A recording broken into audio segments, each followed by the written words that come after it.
নমস্কার বন্ধুরা, আজকের রেসিপি মাটন কারি। মাটনটাকে 30 মিনিট দই দিয়ে ম্যারিনেট করে রেখেছিলাম।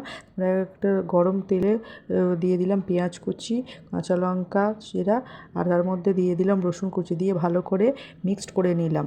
তারপরে দিয়ে দিলাম টমেটো কুচি দিয়ে ভালো করে মিক্সড করে নিলাম।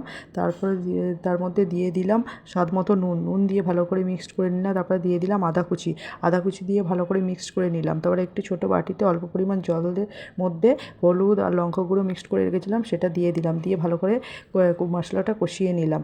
তারপরে দিয়ে দিলাম দই মাখানো মাটনটা দিয়ে ভালো করে কষিয়ে নিলাম।